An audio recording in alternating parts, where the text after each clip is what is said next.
Okay, thank you. So, hello everyone, and welcome to my blockchain security talk. Before we start, just a quick introduction. So, I'm a French random hacker. I'm doing hacking since a while now, since I'm getting older every year, like everyone.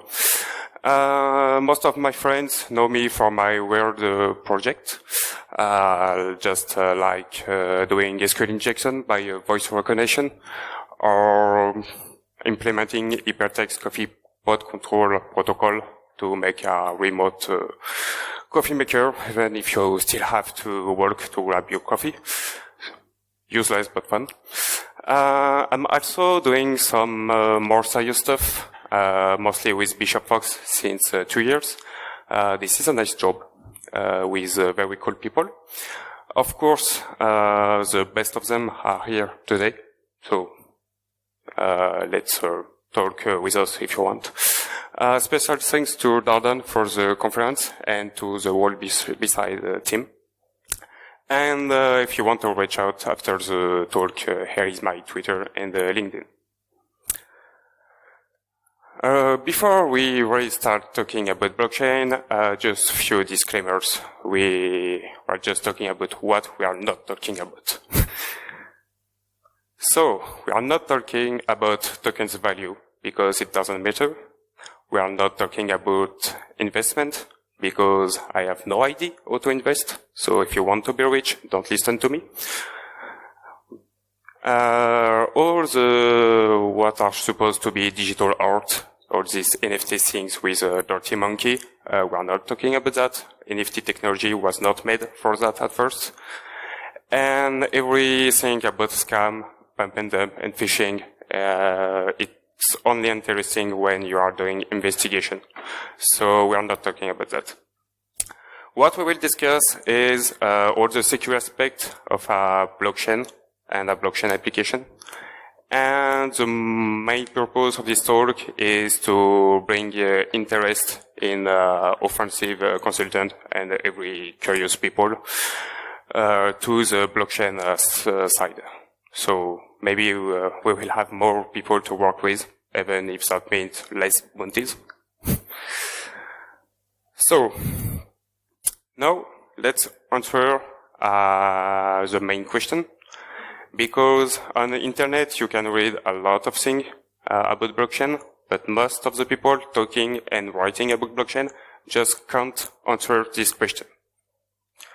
So let's answer this question very quickly before we start talking about security, even if a blockchain is all about security. So a blockchain is just a distributed database. With a specific functionality, it solves trust issues. The issues solved by the blockchain exist since a while, more than 40 years. It was presented in the 18th, mostly known as the Byzantine generals problem. To make it short, the general Byzantine problem is about transmitting information when you know some of your asset, some of your node, or some of your general are compromised and not and can't be trusted. In the Byzantine generals problem, the story is if you have an army with general and you want to attack your target, you need your general to send the same order to your whole army.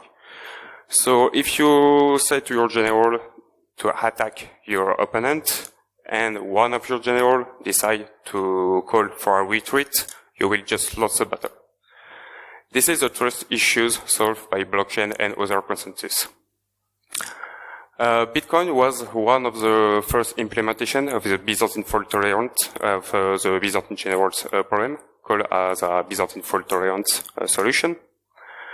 The first proposal of a solution was mostly mathematical to reach a consensus that allow you to keep your system working even with untrusted asset. You need 3n plus 1 trusted asset. with n equal the compromised asset. With Bitcoin, this is not a Byzantine fault tolerance implementation as it was present at this time. It was reworked, it was improved, so we reached a consensus of 41%. That means you need 1n plus 1 trusted asset, trusted node to reach the consensus and be safe when you are transmitting information. It wasn't solving all the issues. Bitcoin involved other issues like the hash rate power, the density, etc., etc. So other people try to develop a new consensus, and here comes the proof of stake, etc., etc. The issues is proof of stake and proof of work don't solve any issues. So people continue to work on other consensus. So today we are here. This is not only Byzantine fault tolerance, this is not only proof of work, this is not only proof of stake, this is a bunch of consensus and algorithms that solve the trust issues in different situations. For instance, the proof of work requires a token to reward the people providing the hash rate power, but you can face a Byzantine problem without having to provide a token or anything. There is tokenless blockchain that don't involve token, money, or all these things. You have proof of activity, proof of capacity, and even a mix of a few of them. So this is a more complex subject. And this is not about what you can see on the internet on a non-technical paper. This is about algorithmic data transmission, trust, and cryptography. So for this talk, we are not talking about all the consensus because we clearly don't have time to talk about all of them. We will cover all the aspects of the blockchain. But this explanation will answer one question. If in your system you don't need to solve a Byzantine problem, you just don't need a blockchain at all. So if in your daily life you speak with people, you want a blockchain in their product for any obscure reason, you just have to ask them, do you need to solve the trust issues pictured by the Byzantine problem? If not, they don't need a blockchain at all. And even less a cryptocurrency. Well, now we have a solution, a consensus to solve trust issues, but that's not enough to provide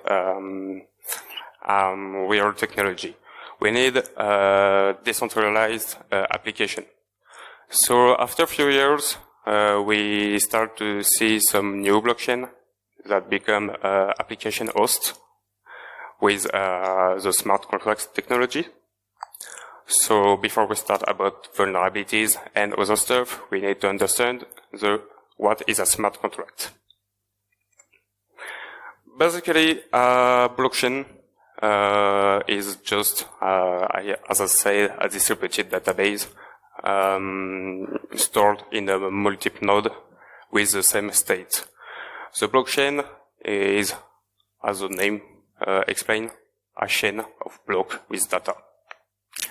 If you can store data, you can store source code, opcode, or anything, or any kind of code.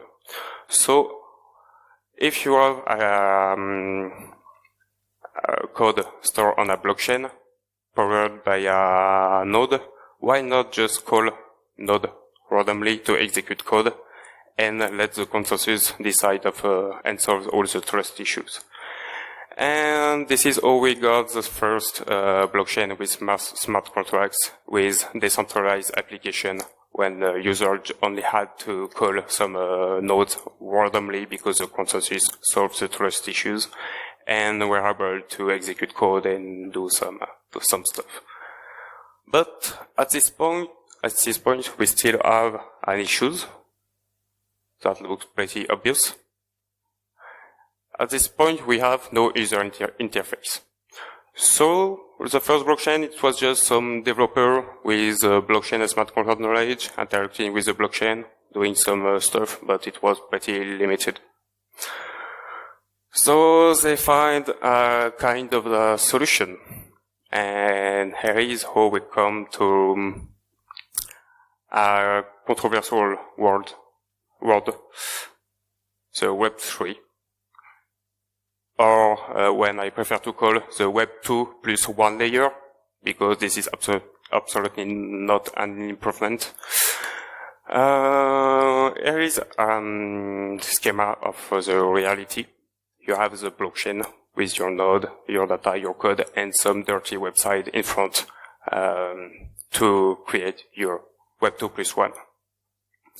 Of course, you have legit website, mostly made by developers who publish the smart contract, but you have also a lot of other not so legit websites. And here we come with the Web3 problem.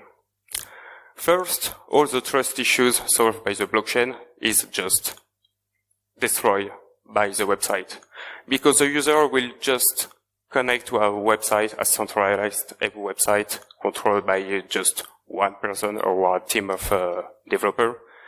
But the website will interact with the blockchain, execute the smart contract, but you have no idea of what is inside your website. So all the work made around the consensus and solving the Byzantines problem are just useless when you are using a single website to interact with your blockchain.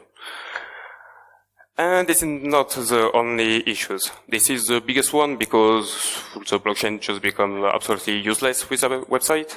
But the common issue you have with a website like vulnerability will impact your users, because if our website is compromised because of any usual vulnerabilities, users connected to this website are likely to lose their private keys, are likely to accept transaction they have no clue, they have no information about. So now you have the consensus vulnerabilities, you have the smart contract vulnerabilities, all the issues solved by the consensus are destroyed by the website, but you also have the website issues impacting your environment. And with all the people building around blockchain without really knowing what is a blockchain, you can find some weird stuff like some private key, unique private key owned by one person, running a whole project with a lot of money inside, stored in clear text in some S3 buckets, VPS, or other dirty server. So, what was strange at first, the smart contract allow everyone to build their own, because the decentralized application made by the smart contract allow every people to interact with the smart contract, so everyone can build their own, become a threat. Because even if anyone can build, it's clear that anyone shouldn't build around. And most of security consultants and testers know why. So, let's see a real use case of what a Web3 vulnerability can look like. Last year, I was looking around, doing some research, because I was tired of all these DeFi things, all these things about finance and money. So I was looking for some new project, more real use case. So I was trying to find some interesting game using blockchain. Why game? Because in my point of view, blockchain can make sense for a game. If there is gamer here, you probably know why. Especially if you are into RPG or strategy game. A decentralized application can be interesting when it's come about community, when it come about in-game markets, when it comes about competitive game, or a lot of things. And you can use a blockchain to run gaming ecosystem without involving a single cryptocurrency. Blockchain is not about money. So you can use, for instance, any gaming company such as Blizzard or anything, or EVE Online for the people who know this game, can have a private blockchain with public node used by just player to continue to build around the game and make the game grow with the community. That's why I'll start looking for a game. I was quickly disappointed because I didn't find any interesting game. But in a security point of view, I found some. The first game I did test was a Flappy Bird-like. It was a web app, a mobile app, with just the usual Flappy Bird game. All Bird was an NFT with some characteristics to deal with score, with exchange, competition, etc. Not very interesting. The interesting point is the team start to make some contests with real money involved in prize pools. So, if you know there is a game published with a daily contest with money involved, what could go wrong? Of course, it will be attacked, because every day you can earn money. Spoiler on this story, the smart contract was not the issue. So, what was this game? As every competitive game, mostly when it's involving a prize pool with money, you will attract bots. Bots to cheat and go to competitive game and be ranked without doing anything. If you want to know more about botting game, you have the perfect talk tomorrow. For the game, every day you had $5,000 in prize pool every day. 80% of this amount was distributed among the top 5 players, so it was an easy way to make a decent daily amount of money. And as a target, outside of the smart contract, we had a JavaScript web app, a mobile app for Android and iOS. The reality of this game is, after only 2 days of launch, a dedicated team from Singapore already finished to build a bot to attack the game. The team who built this game was only focused on the smart contract of the cryptocurrency, etc. So when they published the first version of the game didn't have any anti-bot, anti-cheat solutions inside the source code. So it was an easy win. First day, they published the game, did some communication, people start to play with. The second day, it became popular. The third day, the full top 5 was owned by the Singapore team. And all the money got grabbed by the bot team. So they tried to quickly answer the problem and develop some anti-bot solution. But developing anti-bot solution is a real world work. You can improvise.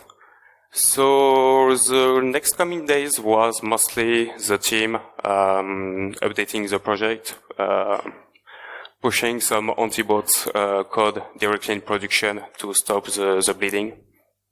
And on the other side, the Singapore team updating their bot to bypass the patch.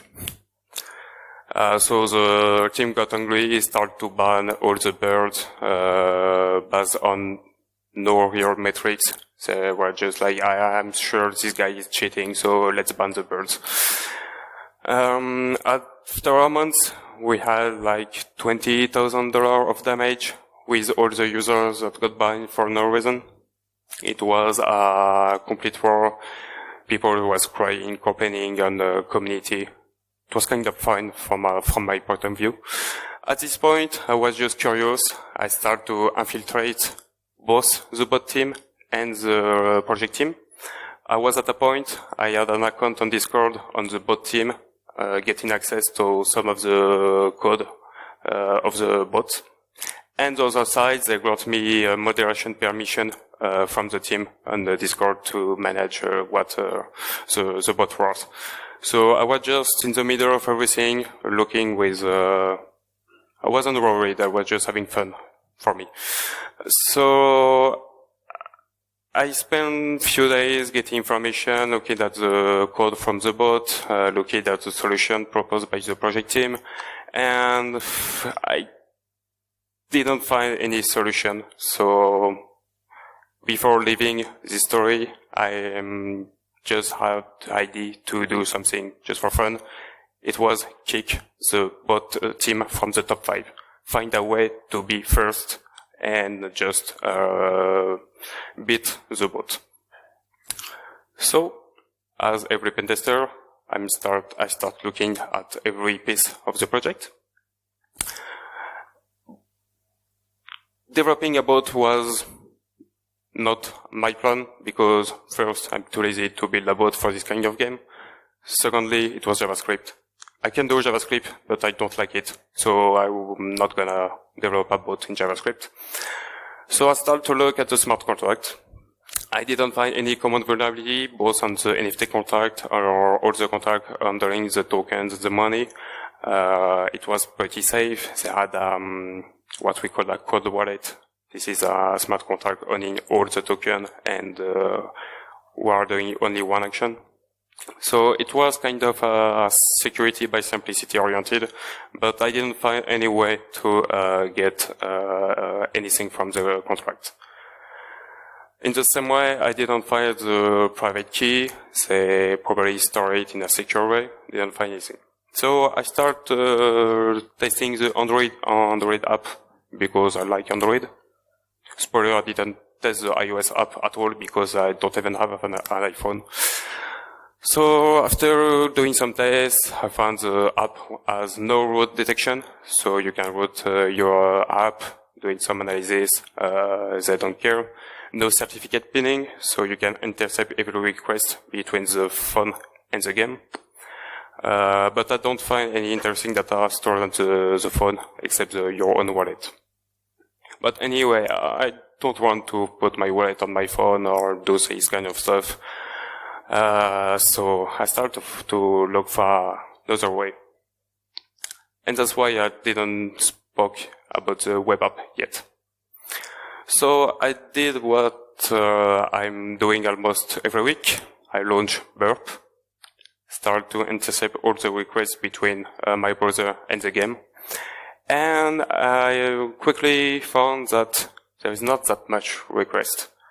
I found one interesting request. When you launch the game, there is some call to check your wallet, check your bird ID, and store the data inside JavaScript.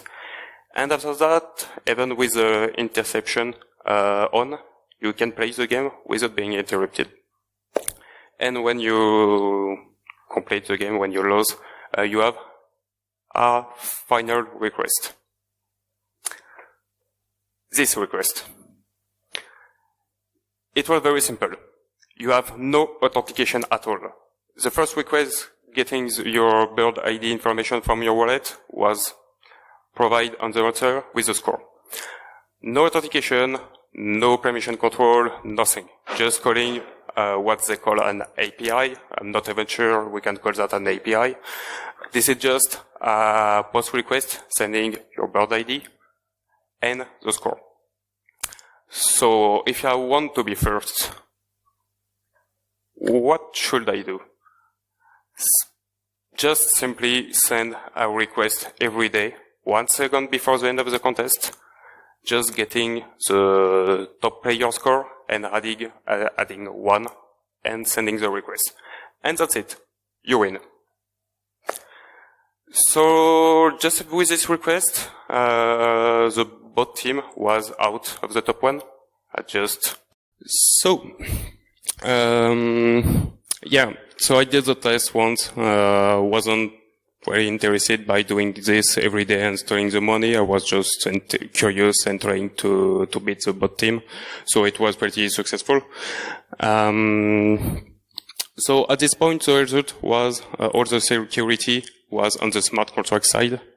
The game was just a client-side JavaScript with no authentication at all. It was barely a game.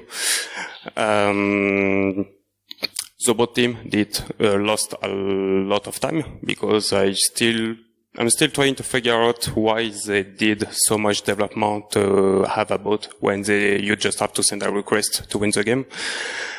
And that's it. There is a lot of work to do for having a real game. In my point of view, this is not even a game in beta test. This is just a proof of concept or how you can make a game with the blockchain. Using real money for this is a shame. Wait. Oh, yeah, perfect. So, the point of this story was just to show you that even if you don't know how to develop smart contract, you can still be involved in blockchain security because a lot of people are currently doing dirty things around the blockchain. So you can have fun, you can find some interesting stuff. If you have a junior pen tester, this is also a good way because you are going to find some vulnerabilities we didn't find since 20 years. So this is like doing some training in some challenge website. You have the people doing smart contract, then they build some shit up of this smart contract. This is also a good way to start to learn smart contract because when you are going to analyze how these projects are working, you will start to understand all the technology behind the smart contract used by this project, etc. So it's a good way to start if you want to learn how to do some pen test or bug bounty. But at a point, you are going to want to test the smart contracts. You are going to do some bug bounty. And there is a platform for bug bounty for smart contracts. And the bounty are pretty juicy because with a critical bounty, you can earn like $500,000 for a single critical bounty. So it can be pretty interesting. But before you launch yourself on the smart contract bug bounty things, you need to know a few things. Smart contracts are public, and at the moment you publish your code, it's at risk. Everyone can read the code. If the code is not easily readable, you still have the opcode. So there is always a way to understand what the smart contract is doing. Everyone can interact with everything, so it's like being attacked at every second. And even if you shouldn't test in production, most of the bug bounty target mainnet. The mainnet is equivalent of production. So this is everything you are going to do will have an impact. And with blockchain and smart contract, all the things you are going to do can be undone. When you launch your attack, when you try something, since you launch your attack, it's too late to go back. And here we go to what I call the DevOps 199 methodology. A few years ago, a very big project with $300 million inside had an open issues on GitHub. A user just come, open an issue on GitHub and tell anyone can kill your contract. When you kill a contract, you don't destroy the data. When your data is on the blockchain, it stays on the blockchain. But if you kill the contract, it will lock the contract. Everything will be terminated, nobody will be able to interact with it, everything will be locked. So this guy, DevOps 199, opened an issue telling to this big project that anyone is able to kill the contract. While waiting for an answer from the development team, he continued to investigate his theoretical bug, and just a few after publishing the issue, he published an update to the issue. I accidentally killed the contract. So the guy was just doing some tests. He opened the issue because he was worried, and while testing, he accidentally triggered the function to kill the contract, and then the contract got locked, and all the money got lost. So just because, I don't know, he forgot to comment a line on the smart contract or on the exploit, it just locked $300 million. You know, I guess you can understand why the name on GitHub is Ghost and not DevOps. For people who don't know, Ghost is the name you got on GitHub when you delete your account. I think I would probably delete my account as well after that.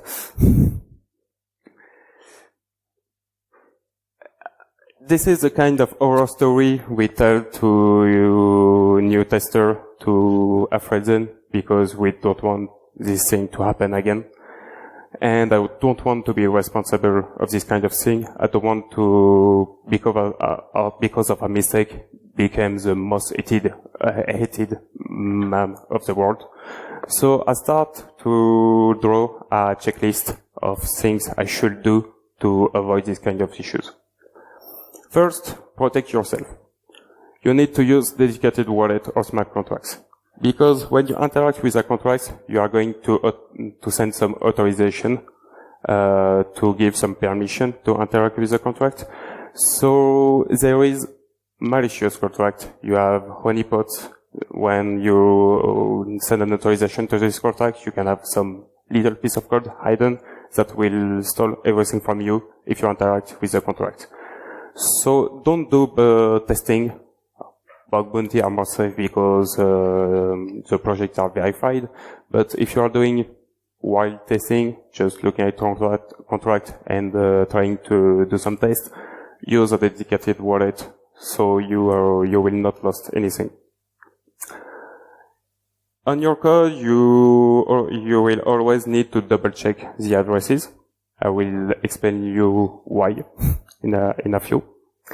You also need to add authorization control and a withdraw and transfer function to avoid to lock your fund. Because if you manage to exploit a vulnerability to store the token for good purpose, like a good white hat, and you plan to send the money back, it's not a good idea to store the money in a more vulnerable contract than the previous one. So you will have to be careful of the way you are doing your test. To be honest, I did make some mistake when testing. Fortunately, it was only on training labs and test environment, so I didn't impact anyone. But I had some surprise, and this is scary. Long ago, I was training on DAM vulnerability. This is a lab you can use to learn how to exploit vulnerable smart contracts. So I was working on it just to learn a new way to exploit smart contracts, because there is a lot of different vulnerability. It takes a lot of time to understand how to just make a lot of time to learn all these vulnerabilities. So I was dealing with one of the challenge. This is a simple contract. This is a vulnerable one. You have three functions: one to deposit token, one to withdraw token, and one to do flash loan. A flash loan is a function that allows you to borrow tokens, perform operation. You can execute and do anything you want with the token, as long as you send back the same amount of token at the end of your operation. So you have to borrow the token, do all the operation you want, and send the exact amount back in one cycle. But this contract was vulnerable. To explain the vulnerability quickly, on the flash loan function, you have a variable at the beginning that stores the balance of the contract before the loan.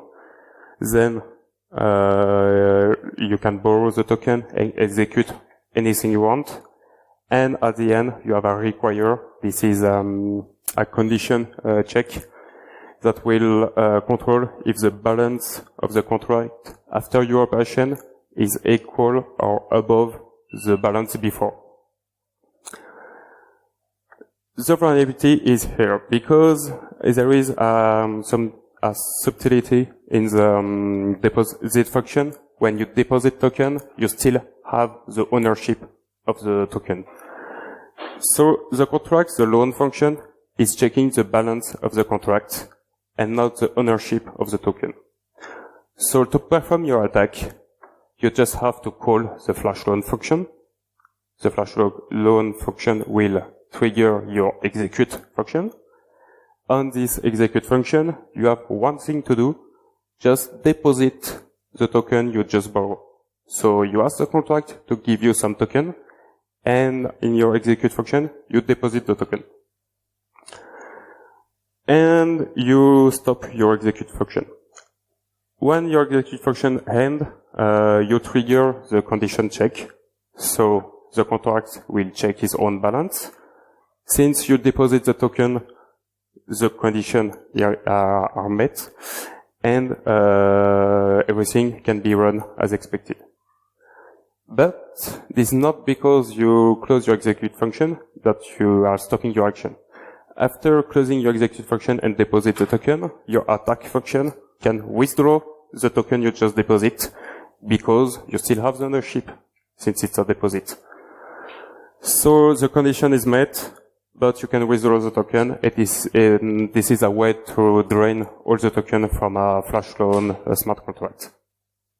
So you just have to follow this workflow, withdraw the token, send the token back to you, and you have all the token.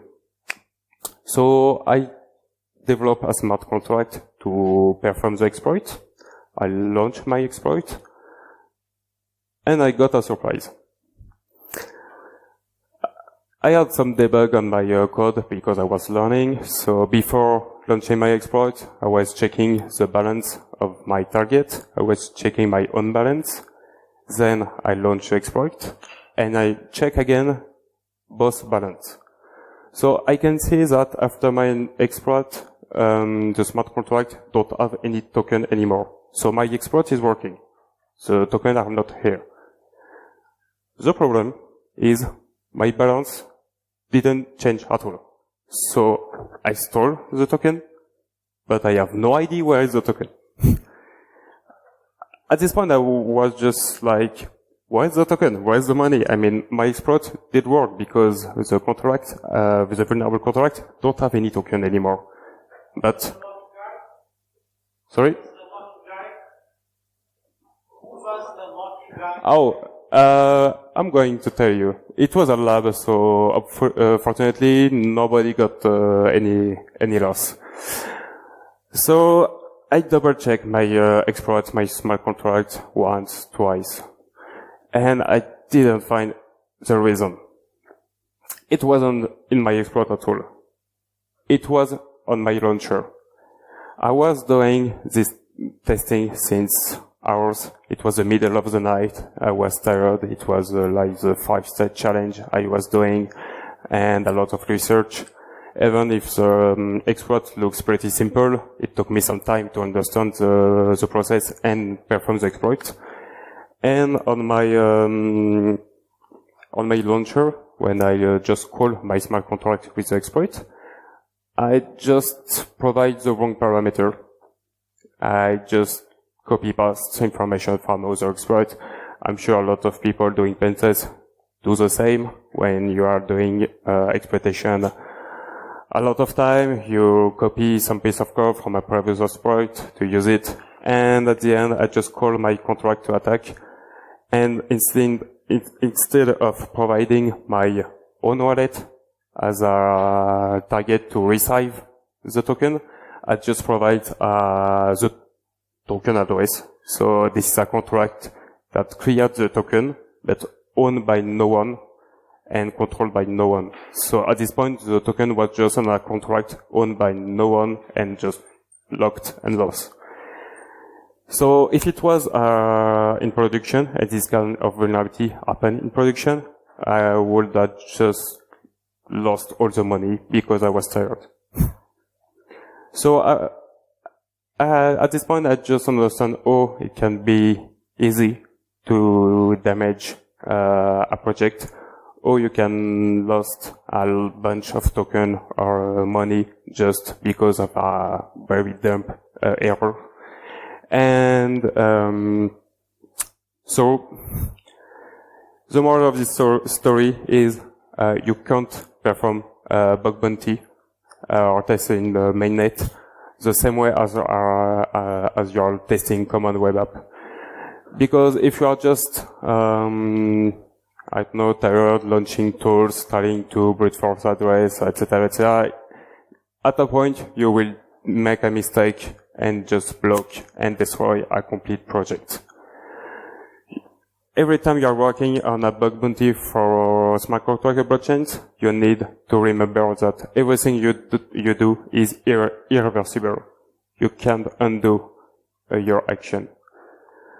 So sometimes you don't have other choice to test in mainnet, to test in production. Mostly for bug bounty, most of the bug bounty program provide just address of contract on the mainnet, so you are just with your own responsibility. And sometimes it's a good idea to just sleep a little bit, take a break before launching your exploit.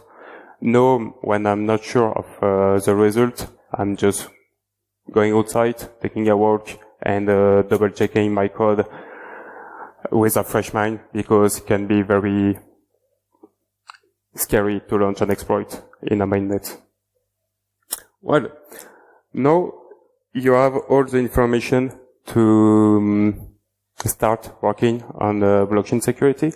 If you are more into algorithms and mathematics, you can learn about the consensus to try to break a blockchain in its own design. You can learn smart contract language to try to do bug bounties, get rich by doing real stuff. You can also focus on this dirty web 2+1 application. You have a lot of possibility. So before I close this talk, what is coming next after this? There is a lot of things.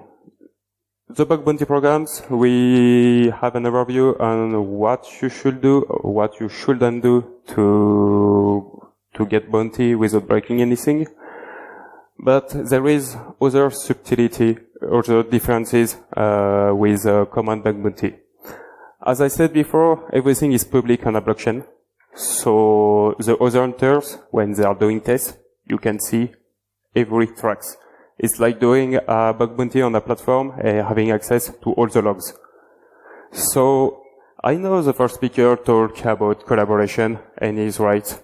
But in blockchain bug bounty, this is more player versus player oriented. This is the first who got all the information and had a working exploit that got all the money. Because you don't have pseudonym, you don't have an email, you just have a random address with hexadecimal characters. So you can analyze the tracks, analyze the action of an hunters who are going to find a bug and find the bug before him. I have some other talk focus on consensus analysis, but this is more longer and more mathematic oriented. And the next level is what we call MEV, or mineable extractable value. This is when you are working directly with a node on your side, you can detect a transaction before it goes accepted in the blockchain. So basically, you can develop some tools to detect an attack, and what we call that front run. So replace the attack before the attacker. So basically, this is very interesting because you can monitor a blockchain. So an attack coming, replace the attack just one block before the attacker, and get the money before the attacker. To save the money, of course.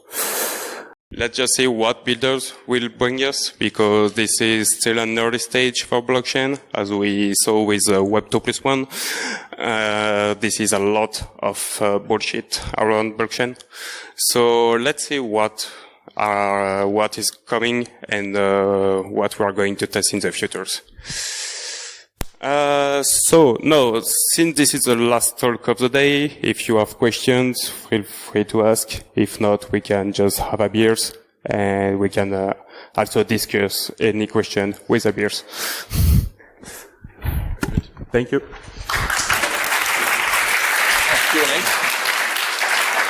Any question, comments, remarks? What kind of beer do you like? All the beers. Oh, it's working again. There you go.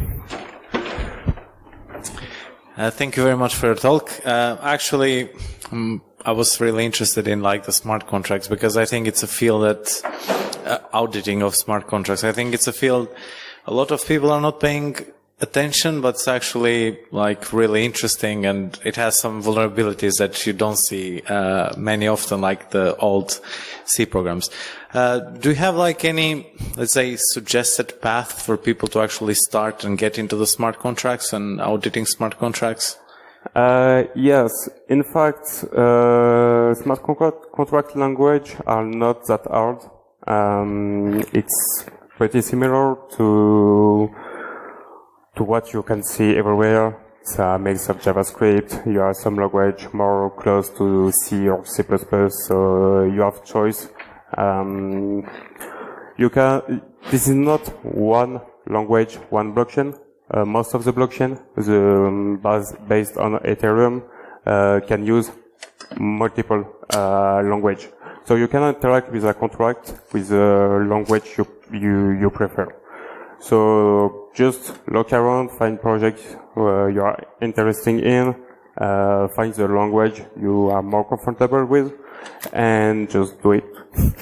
And you have some pretty cool labs, like the damned vulnerabilities. To be honest, I was barely able to build a smart contract before I tried to hack them. So I just learned smart contract programming by attacking them. Not in production, of course. Yeah, thank you very much. Thank you, Rio. Thank you, Dylan. Any other question? Going once, going twice. Okay, now we're going to start with a raffle. Let's go with a round of applause. Thank you.